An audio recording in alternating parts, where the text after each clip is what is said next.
រឿងគ្រូនិងសត្វមានរឿងមួយដំណាលថាមានភិក្ខុមួយអង្គគង់នៅវត្តមួយមានគុណសិស្សតែម្នាក់ឈ្មោះអាភ្លួញខលណាស់គ្រូក៏ល្ងងណាស់ឆោតណាស់គ្មានឧបាសកឧបាសិកាណារាប់អានយកចង្ហាន់ស្លាបារីទៅប្រគេនឬនិមន្តលោកនោះទេទៅឆាន់នៅឯផ្ទះដល់ម្ដងឡើយលោកនោះក្រលំបាកពេកពុនតែលោកមានដំរីមួយថ្ងៃមួយលោកនោះពិចារណាថាសប្តាហ៍ថ្ងៃនេះគ្មានឧបាសកគេប្រគេនវត្ថុអ្វីសោះបើដូច្នេះគួរតែអញទិញវត្ថុផ្សេងយកមកទុកឆាន់កុំឲ្យពិបាកគិតដូច្នោះហើយក៏ប្រាប់កូនសិស្សថាអាភ្លួញឯងទៅចាប់ដំរីមក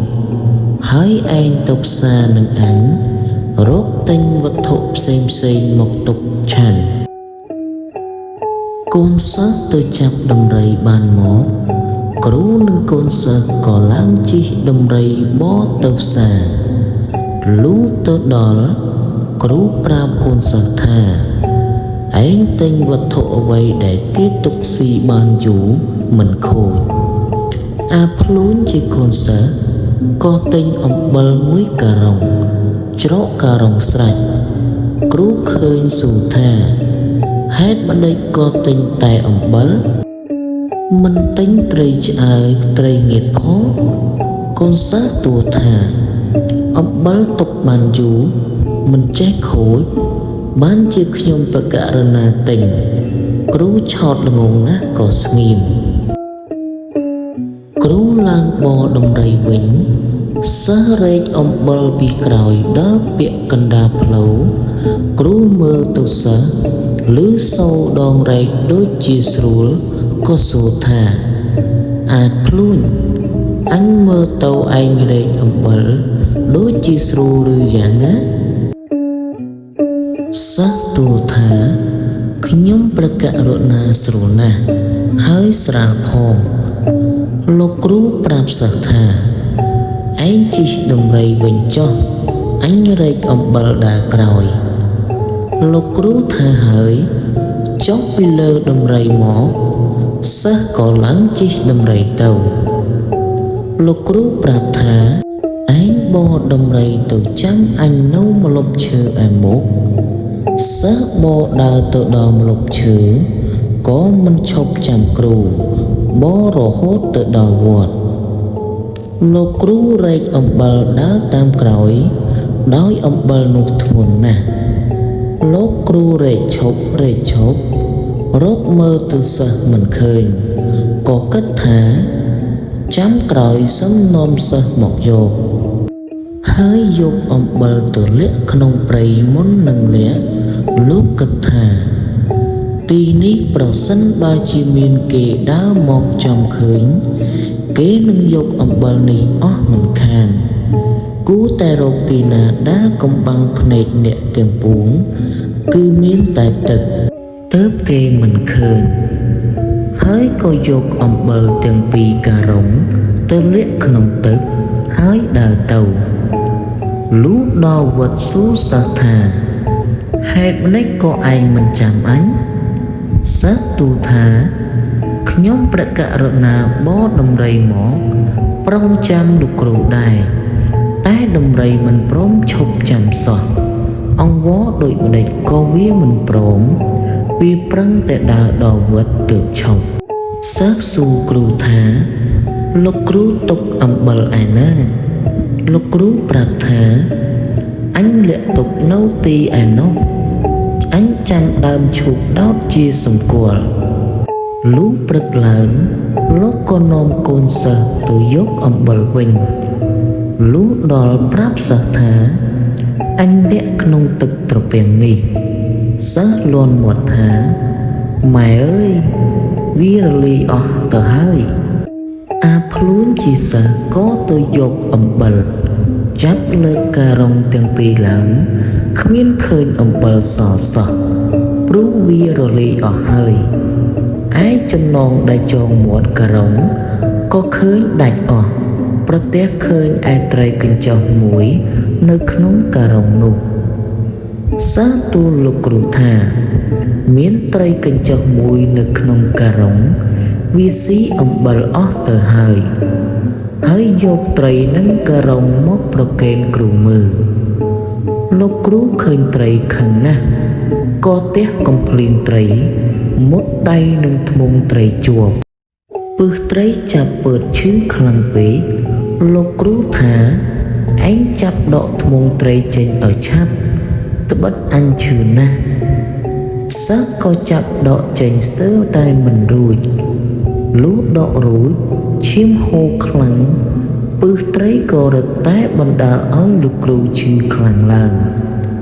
លោកគ្រូនាំកូនសិស្សទៅវត្តវិញយកទាំងការុងត្រីកញ្ចុះទៅផងទៅដល់វត្តប្រាប់សិស្សថាអាភ្លួញឯងដាំបាយមួយឆ្នាំង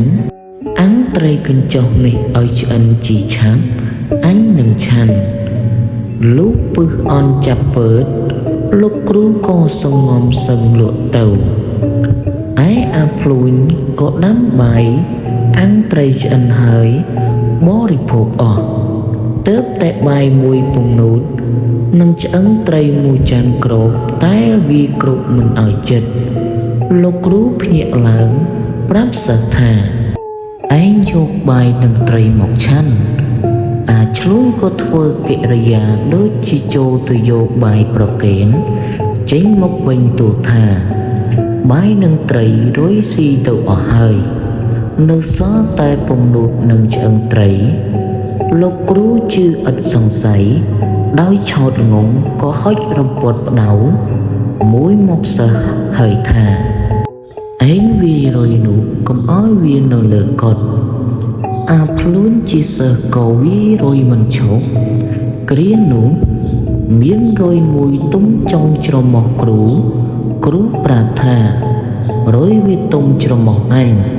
ឯងវាយវាឲ្យឆាប់កូនសិស្សក៏វាតាមពាក្យគ្រូវាទៅមិនត្រូវរុយត្រូវឯច្រមុះគ្រូបែកឈាមហូរខ្ចាយសិស្សភ័យណាស់រត់ទៅដល់ផ្ទះនិយាយប្រាប់ឪពុកម្ដាយតាមរឿងឪពុកម្ដាយប្រាប់កូនឲ្យមកវត្តវិញកូនប្រកែកមិនព្រមមកលោកគ្រូទៅតាមក៏វាមិនហ៊ានមកដោយខ្លាចគ្រូវាយថ្ងៃមួយលោកគ្រូតាំងពិធីសូត្រមន្តអាគមស្នេហ៍បន្ទន់ចិត្តសិស្សឲ្យមកអាភ្លួញជាសិស្សបានដឹងថាគ្រូតាំងពិធីមន្តអាគមស្នេហ៍ដូច្នោះក៏មកវត្តវិញដើម្បីឲ្យគ្រូជឿថាគ្រូស្នេហ៍ពូកែលុះដល់វត្តដើរលបចូលទៅឃើញគ្រូកំពុងតែអង្គុយសូត្រមន្តអាគមស្នេហ៍ក៏សួរលោកគ្រូថាលោកគ្រូធ្វើអ្វីគ្រូក៏ហៅថាអញសូត្រមន្តអាគមបំបាំងខ្លួនព្រោះអញទើបរៀនពីគេជាបន្ទាន់នោះលោកគ្រូគិតថាស្នេហ៍អញពូកែមែនបានសិស្សអញវាមកលុះព្រឹកឡើងសិស្សដាំបាយធ្វើម្ហូបស្រេចទូលថាចង្ហាន់ឆ្អិនហើយលោកគ្រូថាបើដូច្នោះឯងលើកមកឲ្យអញឆាន់អាភ្លួងក៏លើកមកប្រគេនធ្វើជាមើលមិនឃើញដាក់ថានៅលើក្បាលលោកគ្រូស្រែកថាអាភ្លួងហេតុម្ដេចក៏យកថាមកដាក់លើក្បាលអញសិស្សទូលថាខ្ញុំប្រករុណាមើលមិនឃើញលោកគ្រូងាកចេញអាភ្លួងក៏ដាក់ថាលើក្បាលគ្រូទៀតគ្រូលោកថាអាឯងដាក់ថាលើក្បាលអញទៀតហើយសិស្សថាខ្ញុំប្រករុណាសុំទោសព្រោះមើលមិនឃើញលោកគ្រូជឿថាអញរៀនស្នេហ៍ពូកែប្រកប ឥឡូវអញក៏ហក់វាថាតាំងពីធីអាគមបំបាំងខ្លួនវិញក៏ទៅជាពូកែគេមើលមិនឃើញប្រកាសមែនគូទន្ទិញឲ្យចាំកុំឲ្យភ្លេចអាភ្លួនលុបប្រកេនចង្ហាន់គ្រូឆានរួចហើយក៏វាមកលើកបរិភោគខ្លួនវាក្រោយមកមានឧបាសកគេនិមន្តលោកទៅឆានឯផ្ទះ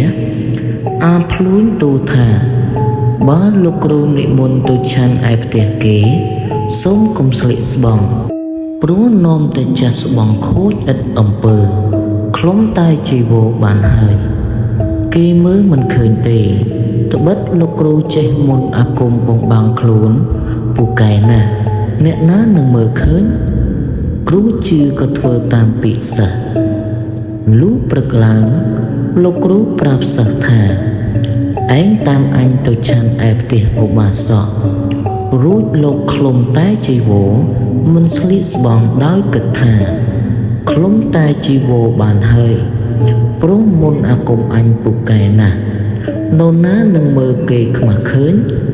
រួចក៏នាំកូនសិស្សទៅលុះទៅដល់ឧបាសកនិមន្តឡើងលើផ្ទះហើយគេលើកចង្ហាន់មកដើម្បីប្រគេនលោកឆាន់ដោយលោកមិនបានស្លៀកស្បង់អង្គុយមិនស្រួលងាកឆ្វេងងាកស្ដាំក៏លិចគេខ្មាស់កណ្ដាលវាលឧបាសកឃើញដូច្នោះគេក៏នាំគ្នាសើចហូរលាន់លោកគ្រូពុំទាន់បានឆាន់ចង្ហាន់មានចិត្តខ្មាស់ណាស់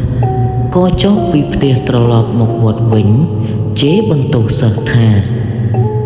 ឯងមិនអោយអញស្លៀកស្បង់